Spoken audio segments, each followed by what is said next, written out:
హేమారెడ్డి మల్లమ్మ బిడ్డలు లేకపోతే ఒక రెడ్డి గారు వెళ్లి మొక్కుకున్నాడు, మల్లికార్జునుణ్ణి ప్రార్థించాడు, ఇంత ఐశ్వర్యం ఉంది నాకు బిడ్డలు లేరని. పరమశివుడు కల్లో కనపడి చెప్పాడు, శాశ్వతమైన కీర్తినివ్వగలిగినది నా దేవాలయంతో సంబంధం ఉండేది, నా అంశలో ఉన్న బిడ్డ జన్మిస్తోంది నీకని. ఆడపిల్ల పుట్టింది, మల్లమ్మ అని పేరు పెట్టారు. ఆ పిల్ల ఏ ఇంట్లో అడుగు పెడితే ఆ ఇంటి ఐశ్వర్యం అందుకునేది. ఆయన ఒక రెడ్డి గారికి ఇచ్చి పెళ్లి చేశారు. కానీ ఆ ఇంట్లో అత్తగారు ఆడబడుచు ఇద్దరికి ఈమె అంటే ద్వేషం. ఎందుకంటే ఊరంతా చెప్పుకునేది ఈవిడ అడుగు పెట్టాకే ఐశ్వర్యం ఎక్కువైంది వీళ్ళకని. వాళ్ళు ఎలాగైనా ఈమె పట్ల భర్తకి వైముఖ్యం కలిగేటట్టు చెయ్యాలని ఒక రోజున పిలిచి, నేను ఏం చెప్పినా చేస్తావా అని అడిగింది అత్తగారు. ఆమె అత్తగారి మాటని ఔదలు దాల్చేది, చేస్తానంది. తాలెకాపుని మాన్పించాను, ఆవుల్ని తోలుకుని అరణ్యంలోకి వెళ్లి తీసుకురా. ఆమె పరమశివ భక్తి తత్పరురాలు. పుట్టుక నుంచి ఎప్పుడూ శివనామని చెప్తుండేది నాలుక మీద. శివుడు ఉండగా నాకు భయం ఏమిటి అత్తయ్య గారు, మీ ఆజ్ఞ అలాగే తీసుకెళ్తానని ఆవుల్ని తీసుకుని వెళ్ళింది. ఆవులు మేస్తున్నాయి, ఈవిడ శివనామని చెప్పుకుంటూ కూర్చుంది.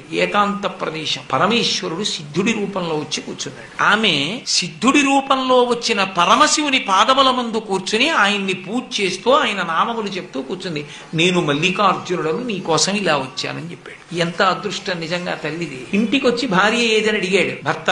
ఏం చెప్పమంటావురా, అప్రదిష్ట. తనంత తాను కావాలని ఆవుల్ని తీసుకుని అడవికెడుతోంది. ఆవుల్ని కాయడానికి పాలేరు లేక కాదు, నీ భార్యకి పరపురుష సాంగత్యం అలవాటైంది, ఎవరు అడగరని అడవికెడుతోందన్నారు. ఆయనకి కోపం వచ్చి కత్తి పట్టుకుని వెళ్ళాడు, చూరులోంచి తీసి. వెళ్ళేటప్పటికి సిద్ధుడి పక్కన కూర్చుని ఆమె శివనామాలు చెప్తూ రమించిపోతోంది. ఈ పురుషుడేనమాట నా భార్యని వలలో వేసుకున్న వాడని కత్తి తీసి ఆ సిద్ధుడి యొక్క తల నరికాడు. ఆయనని ఎవరేం చేయగలరు? ఆ కత్తి రెండు ముక్కలైపోయింది.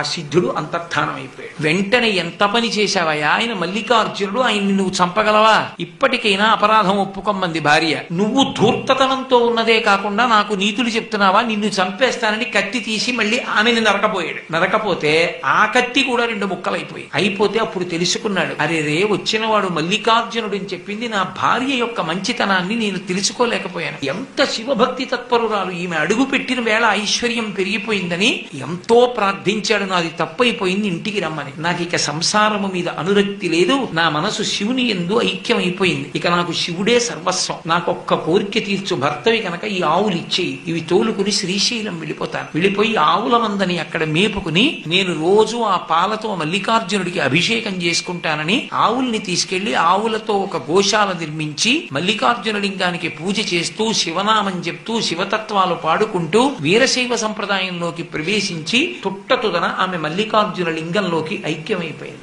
ఆ హేమారెడ్డి మల్లమాంబ గారి యొక్క విగ్రహం మీకు ఇప్పటికీ శ్రీశైలం యొక్క మల్లికార్జున దేవాలయంలో కనపడుతుంది.